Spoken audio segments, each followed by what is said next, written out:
Good morning my all student. My YouTube channel Chitera art academy group में आपका स्वागत है। मैं निशा राज आप लोगों को आज मैं जो पढ़ाने चल रही हूँ एक नाटक पर आधारित ग्रंथ के बारे में मैं आप लोगों को पढ़ाने चल रही हूँ। उस ग्रंथ के बारे में जानने से पहले आइए हम जानते हैं कि नाटक क्या होता है और उस नाटक में किस किस रस का प्रयोग होता है, क्या रस होता है, क्या भाव होता है, क्या घटनाएं होती हैं।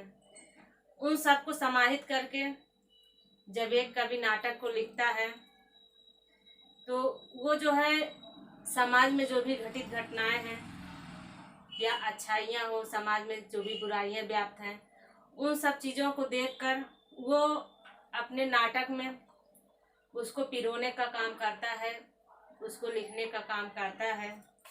वह उस नाटक के द्वारा यह दिखाना चाहता है कि जो भी समाज में व्याप्त चीज़ें हैं, चाहे अच्छाई हो या बुराई हो, उसको वह रंगमंच द्वारा दिखाने का इसलिए काम करता है कि ताकि जो अच्छाई बुराइयां हैं समाज में, वो बुराइयां अच्छाइयों में बदला जा सके। और बीच बीच में मनोरंजन नृत्य का भी प्रोग्राम दिया जाता है, इसलिए कि जो भी दर्शक वहां बैठ के नाटक देख रहे हैं उनका हृदय जो है आनंदित हो, और हृदय जब उनका आनंदित होगा तो वो जो है नाटक को पूर्ण रूप से देखेंगे।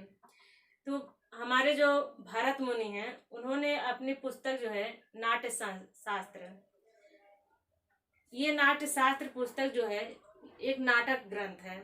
इन्होंने क्या किया, भरत मुनि ने इस पुस्तक के माध्यम से ये लोगों तक ये पहुंचाने का काम किया कि एक जो नाटक होता है उसमें क्या क्या चीज़ होना ज़रूरी है और क्या चीज़ नहीं होना ज़रूरी है, उसमें किस तरह के अभिनय होना चाहिए, किस तरह का भाव होना चाहिए, किस तरह का रस होना चाहिए और कैसा रंग होना चाहिए, एक अभिनेता का वेशभूषा कैसा होना चाहिए और एक रंगमंच की साज सज्जा कैसी होनी चाहिए। तो ये जो है भरत मुनि अपने ग्रंथ नाट्य शास्त्र में बताने का प्रयास किए।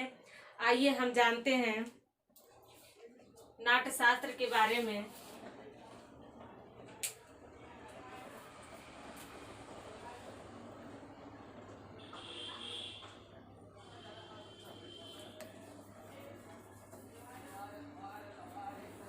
देखिए, ये जो नाट्य शास्त्र पुस्तक है इसकी रचना भरत मुनि किए हैं। इसको मैं अभी बता भी चुकी हूँ, भरत मुनि। और भरत मुनि जो हैं भारत के प्रथम सौंदर्य शास्त्री माने जाते हैं।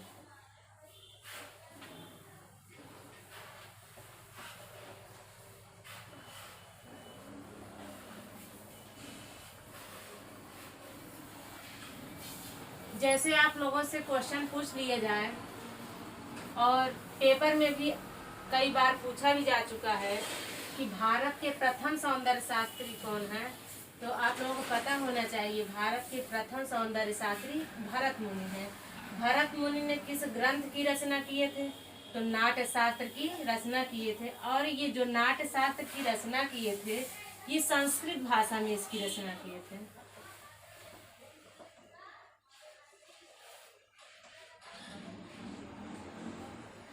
और इस संस्कृत भाषा में वो रचना किए, संस्कृत भाषा में ही बताए कि एक नाटक के लिए क्या क्या होना जरूरी है।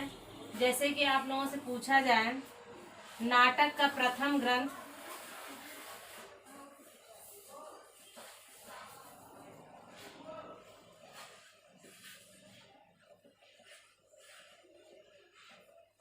नाटक का प्रथम ग्रंथ कौन सा है, तो नाटक का प्रथम ग्रंथ जो है नाट्य शास्त्र है।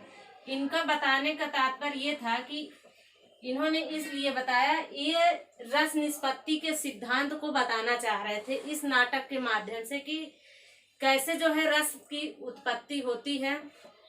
तो इनका जो सिद्धांत क्या था, रस निष्पत्ति था।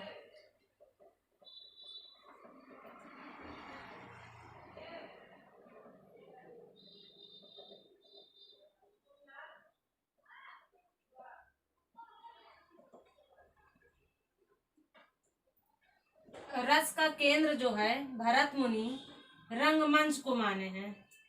जैसे आप लोगों से क्वेश्चन पूछ लिया जाए, रस का केंद्र है, ये क्वेश्चन शायद 2013 पीजीटी में पूछा गया है कि भरत मुनि ने रस का केंद्र किसे माना था, तो रंगमंच को माने थे। अब रंगमंच को कैसे माने थे, तो इसको जानने के लिए पहले हम अभिनय को हमें जानना जरूरी है। देखिए, भरत मुनि जो हैं अपनी पुस्तक नाट्य शास्त्र में 4 प्रकार के अभिनय के भेद बताए। 4 प्रकार के अभिनय के भेद बताए।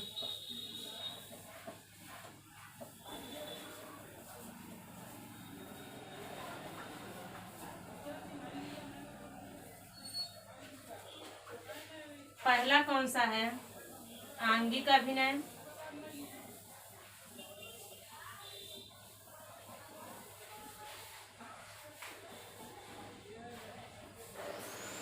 दूसरा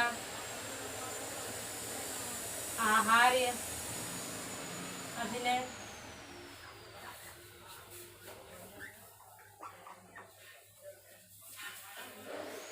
तीसरा सात्विक अभिनय।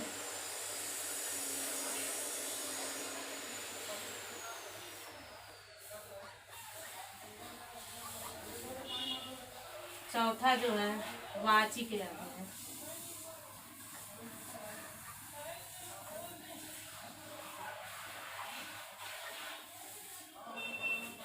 इन्होंने जो आंगिक अभिनय है भरत मुनि, उसमें ये बताने का प्रयास किए हैं कि जो भी अभिनय हम अंगों द्वारा करते हैं, जैसे हस्त, सिर, कटी, पाद, ये हमारे शरीर के अंग हैं और इन अंगों द्वारा जो हम प्रदर्शन करते हैं रंगमंच पर, वही आंगिक अभिनय है। जैसे कि अभिनेता जब रंगमंच पे खड़ा होता है, मंच पे खड़ा होता है, तो उसका हाथ से उंगलियों से इशारा करना या सिर से उस किसी को मतलब इशारा करके बुलाना या पैर को मूव करना। जैसे कि आप लोग भारतनाट्यम देखे भी होंगे, इसमें जब नृत्यांगनाएं नृत्य करती हैं भारतनाट्यम, तो वो जो है उनका जो सारा शरीर का सारा अंग जो है वो एकदम एक्टिव रहता है। और देखिए वो जो है उनके जो पैर के मूवमेंट है, हाथ का मूवमेंट है, वो सब जो है अंगों के द्वारा ही प्रदर्शन होता है। तो आंगिक अभिनय का तात्पर्य क्या है, जो अंगों द्वारा प्रदर्शन किया जाता है उसे ही आंगिक अभिनय कहते हैं। आहार्य अभिनय, देखिए आहार का तात्पर्य जो है वो सज्जा से होता है, साज सज्जा से। किसी नाटक में जो है साज सज्जा का होना बहुत जरूरी है, चाहे रंगमंच की सज्जा हो, चाहे जो अभिनेता रोल कर रहा है, जिसका पात्र कर रहा है, उसकी भी सज्जा। तो इसमें जो है एक नाटक में सज्जा का होना बहुत जरूरी। अगर वहाँ पे सजावट नहीं किया गया है तो वो जो है देखने में भी दर्शक को भी नहीं अच्छा लगेगा और लोगों का इंटरेस्ट उससे नहीं रहेगा। वहाँ बैठ के देखेंगे तो उनका मन नहीं लगेगा बिना सजावट के। और इसीलिए जो है भरत मुनि ने नाटक में बताया है, नाटक ग्रंथ में अपने, कि आहार का होना एक नाटक के लिए बहुत जरूरी है।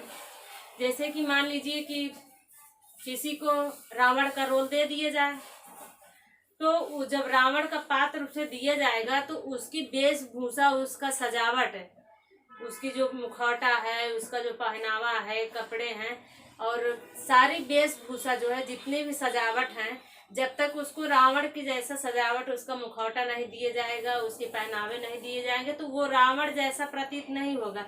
अब जाके कहे नाटक में खड़े हो जाए एकदम कि मैं रावण हूँ, अरे भाई जब कोई सज्जा ही नहीं, रावण जैसा स्वरूप ही नहीं दिखेगा, तब तो उसके बाद लोग सोचेंगे कि रावण है कि कौन है। रावण जैसा ही स्वरूप भी दिखना चाहिए और उसकी भाषाएं भी दिखनी चाहिए। तो भरत मुनि का कहने का मतलब ये था कि जो आहार अभिनय है, एक नाटक में साज सज्जा का होना बहुत जरूरी है। सात्विक अभिनय, सात्विक अभिनय का जो होता है अभिनेता के लिए बहुत जरूरी होता है, उसे सात्विक अभिनय का ज्ञान होना कि जो पात्र वो कर रहा है वो पात्र वो किस तरीके से कर रहा है, उसको करना आ रहा है कि नहीं, मान उसको समझ का होना जरूरी है, तभी वो किसी के रोल को कर सकता है, किसी पात्र को कर सकता है। मान लीजिए उसे जो है करुण पात्र दे दिया जाए, तो करुण पात्र दे दिया जाए, लेकिन जब वो करुण पात्र का रोल ही नहीं कर पाएगा तो नाटक में सही अभिनेता नहीं है जो करुण पात्र का रोल नहीं कर पाएगा। इसीलिए जो अभिनेता है उसे इतनी समझदारी होनी चाहिए कि हमको जो है किस तरीके से अपने भाव को भंगिमाओं को दिखाना है, कैसा हमको रोल करना है, ताकि पता चले कि नहीं हम करुण अवस्था में हैं। तो आंसू का आना, उसमें जब करुण व्यक्ति बैठ के रो रहा है तब दर्शक के मन में जो है एक भावना उत्पन्न होगी कि नहीं व्यक्ति रो रहा है, बहुत दुखित है, वो करुण अवस्था में है। तो इनका कहने का मतलब ये था भरत मुनि का कि जो नाटक में सात्विक अभिनय का भी बहुत रोल है, और जो वाचिक अभिनय है, वाचिक अभिनय का मतलब जो अभिनेता वहाँ रंगमंच पे खड़ा होकर बोल रहा है, वाचना कर रहा, उसके शब्द एवं अर्थ सामान्य होने चाहिए ताकि जो दर्शक वहाँ बैठे हैं उस भाषा को समझ सके। इसीलिए अभिनेता को भाषा का ज्ञान और भाषा में पकड़ अच्छी तरीके से होना चाहिए, तब जाके वो किसी नाटक में सही रोल कर सकता है। तो इनका कहने का मतलब अब देखिए रस की निष्पत्ति कहाँ हुई, यहीं से रस की निष्पत्ति हो रही है, यहीं से रस की निष्पत्ति होना शुरू कर दी है। जैसे मैं बताई कि भरतनाट्यम, जब भरतनाट्यम का नृत्य अगर नृत्यांगना कर रही है तो वहाँ जो बैठे हुए दर्शक हैं तो उन दर्शक का जो हृदय है वो आनंदित हो रहा है। जब वो आनंदित हो रहा है तो उनके चेहरे पे कैसा भाव प्रकट हो रहा है, खुशी का भाव, हर्ष का भाव उनके चेहरे पर प्रकट हो रहा है। और यही भाव से ही रस की निष्पत्ति होती है। और जब उसके चेहरे पर भाव प्रकट हो रहा है, वो खुश है तो हंस सकता है तो हास्य रस की उत्पत्ति हो गई। इसीलिए ये जो है अपनी पुस्तक नाट्य शास्त्र में जो सिद्धांत दिए उनका सिद्धांत था रस निष्पत्ति का सिद्धांत।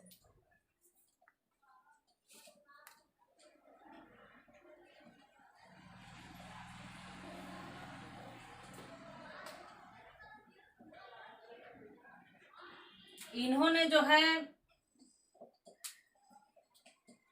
इस नाट्य शास्त्र ग्रंथ में 3 प्रकार के रंगों का भी उल्लेख किए, 3 प्रकार के रंग बताए, लाल, पीला, श्याम।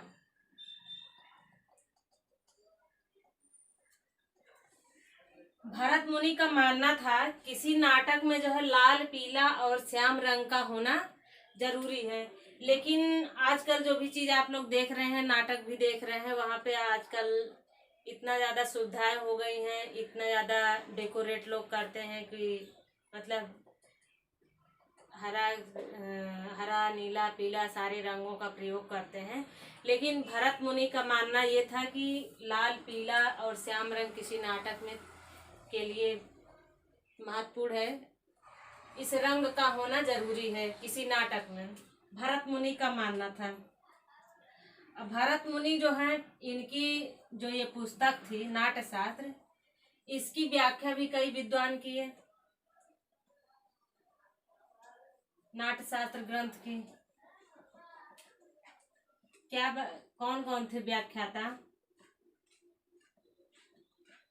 विद्वानों को व्याख्या करने का मतलब ये था, विद्वान जो है इस नाटक के बारे में अपने अपने मतों द्वारा व्याख्या किए, अपने अपने मत प्रस्तुत किए।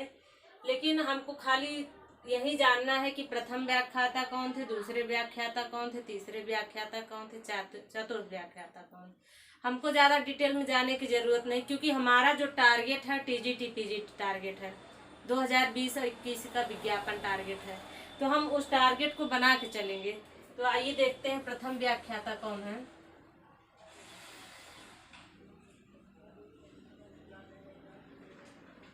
प्रथम व्याख्याता है भट्ट लोलक।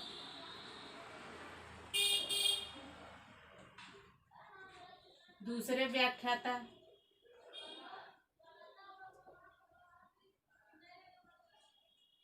शंकुक।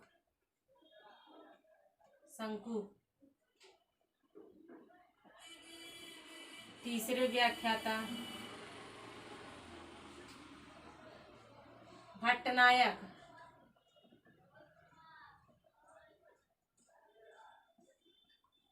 चौथे व्याख्याता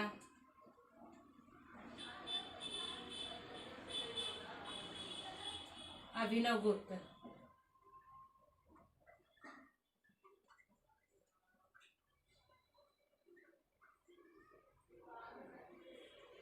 देखिए, जैसे आप लोगों से पूछा जाए नाट्यशास्त्र के प्रथम व्याख्याता कौन थे? भट्टलोलक थे। नाट्यशास्त्र के दूसरे व्याख्याता कौन थे? शंकुक थे। नाट्यशास्त्र के तीसरे व्याख्याता कौन थे? भट्टनायक थे। नाट्यशास्त्र के चतुर्थ व्याख्याता कौन थे? अभिनवगुप्त थे। तो आप लोगों से क्वेश्चन इसी तरीके से पूछा जाएगा, और ऐसे भी क्वेश्चन पूछा जा सकता है कि नाट्यशास्त्र के तीसरे व्याख्याता कौन थे, उसमें ऑप्शन दे दिया जाए भट्टनायक, शंकुक, भट्टलोलक, अभिनवगुप्त। तो आप लोग इन दोनों में बहुत ज़्यादा कंफ्यूज होंगे, भट्टलोलक और भट्टनायक में। या तो आप भट्टलोलक कर चले आएंगे या तो भट्टनायक कर दिए तो सही, भट्टलोलक कर दिए तो गलत। तो अगर आप लोगों को याद करने में कठिनाई, हमको भी पता है कि याद करने में आप लोगों को कठिनाई होगा, क्योंकि आप लोग जब वहाँ ऑप्शन आता है तो ऑप्शन में कंफ्यूजिंग हो जाती है, एक ही जैसा नाम है तो दिक्कत हो जाती है। उसके लिए मैं आप लोगों को एक छोटा सा ट्रिक लेके आई हूँ, ताकि आप लोगों को याद करने में कठिनाई ना हो और आपको क्रम भी याद हो जाए, एक साथ 4 क्वेश्चन तैयार हो जाए। ट्रिक क्या है? लक सही भाई।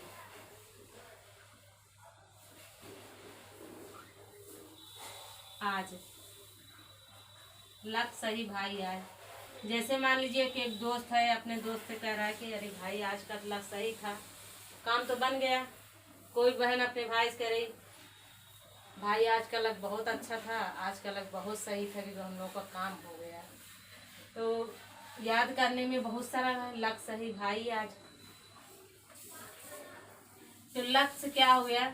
लोलक शब्द को आप लोग पकड़िए, लक सही भाई। लक से क्या हो गया? लोलक सही। सा से शंकुक,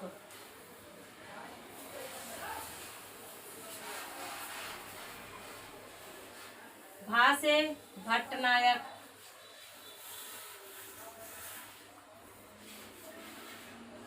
आ से अभिनवगुप्त।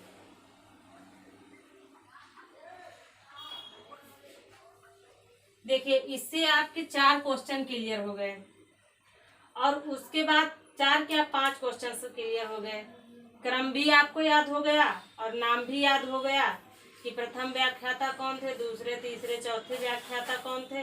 और आपको ऑप्शन पकड़ने में दिक्कत नहीं होगी। अगर ऑप्शन में आ जाएगा तो आप तुरंत शब्द से पकड़ लेंगे। प्रथम लक, लक से लोलक, सा शंकुक, भा भट्टनायक, आ अभिनवगुप्त। लक सही भाई। आज आप लोग स्क्रीनशॉट ले लीजिए, मैं आगे बढ़ती हूँ।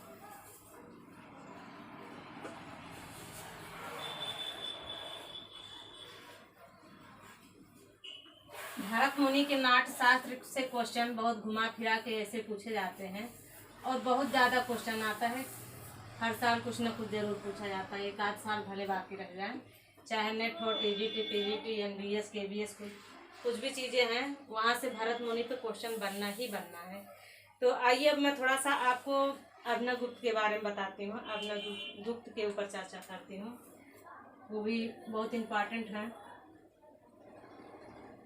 अभिनवगुप्त ये भी सौंदर्य शास्त्री हैं, ब्रैकेट में आप लोग कर लीजिए, सौंदर्य शास्त्री।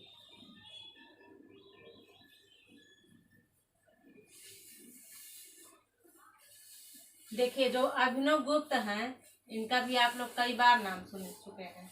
इनका जन्म जो है श्रीनगर में हुआ था।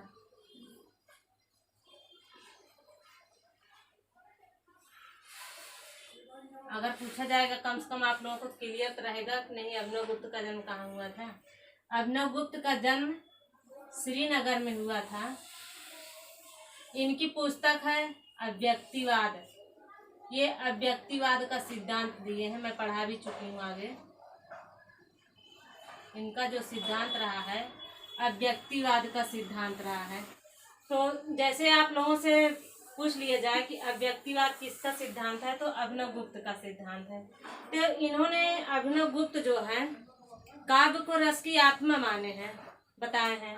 तो जैसे आप लोग डिफिनेशन पूछ लिया जाए काव्य रस की आत्मा है किसने परिभाषित किया, तो आप लोगों को पता होना चाहिए कि काव्य रस की आत्मा है यह जो है अभिनव गुप्त ने परिभाषित किया है। काव्य रस की आत्मा है। इनका मानना था रस की उत्पत्ति जो होती है वो काव्य में निहित है। और इन्होंने आनंदवर्धन की पुस्तक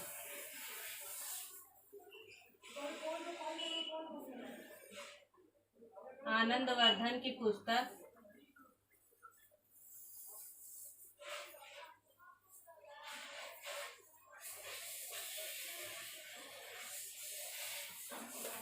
ध्वन्यलोक, जो आनंदवर्धन की पुस्तक ध्वन्यलोक थी उस पे जो है अभिनव गुप्त एक टीका लिखे थे।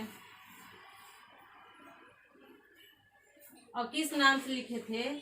ध्वन्यलोक लोचन।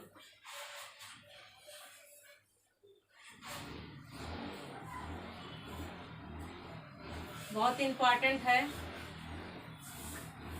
पूछा जा चुका है ये क्वेश्चन।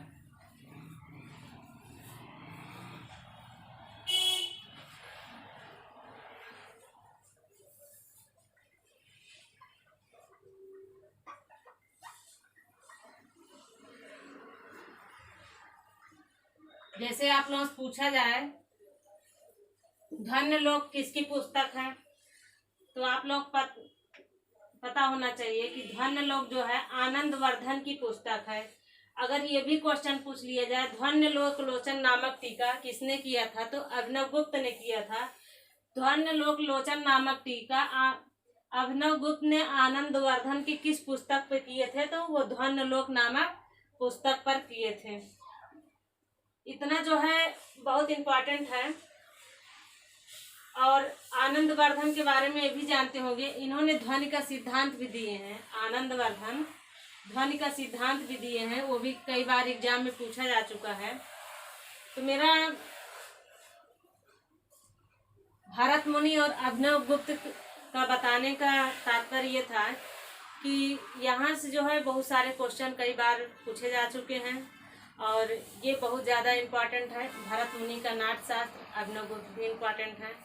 जो भी मेरा टारगेट ये है कि जो भी क्वेश्चन टीजीटी पीजीटी में आए, जो मैं टॉपिक पढ़ा रही हूँ वहाँ से एक भी क्वेश्चन बाहर ना जाए, आप लोगों को सहयोग मिले। और आप लोग कल का मेरा टॉपिक रहेगा चीनी चित्रकला के षडंग। चीनी चित्रकला का षडंग मैं इसलिए पढ़ाना चाहती हूँ कि देखिए पहले जो है कभी नहीं पूछा गया चीनी चित्रकला का षडंग, लेकिन सन 2011 पीजीटी के क्वेश्चन में आया था कि चीनी चित्रकला का षडंग किसने दिया है। तो मुझे लगा कि नहीं, ये चीज़ आप लोगों को बताना ज़रूरी है, क्योंकि जो क्वेश्चन पूछे गए हैं और क्वेश्चन जो आ रहे हैं वो क्वेश्चन गलत ना हो। क्योंकि कठिन क्वेश्चन जो है वो सबके लिए कठिन होते हैं, लेकिन जो सरल क्वेश्चन है वो नहीं गलत होना चाहिए। वो अगर गलत हो गया तो वही जो है सरल क्वेश्चन ही सिलेक्शन से बाहर करता है। क्योंकि जो आए हुए क्वेश्चन हैं, जो पेपर में पूछे गए क्वेश्चन हैं, अगर हम उसको गलत करके आते हैं तो वो कहीं ना कहीं हमारे अंदर कमियां हैं। इसी वजह से या तो हम सही से पढ़े नहीं होंगे, या तो हम परीक्षा हाल में सही से नहीं पढ़े, तभी हमारा क्वेश्चन गलत हुआ। इसीलिए मैं चाह रही हूँ कि जितने भी क्वेश्चन अगर एग्ज़ाम पेपर में पूछे जा चुके हैं, तो मैं वो जो है क्वेश्चन आप लोगों को बताऊं और उसके बारे में डिटेल पढ़ाऊं, ताकि दोबारा अगर वो क्वेश्चन रिपीट होता है तो आप लोग बिल्कुल गलत ना करिए। हमें उम्मीद है कि आप लोगों को ये वीडियो पसंद आया होगा। अगर आप लोगों को वीडियो पसंद आया है तो लाइक करिए, शेयर करिए, सब्सक्राइब करिए। धन्यवाद।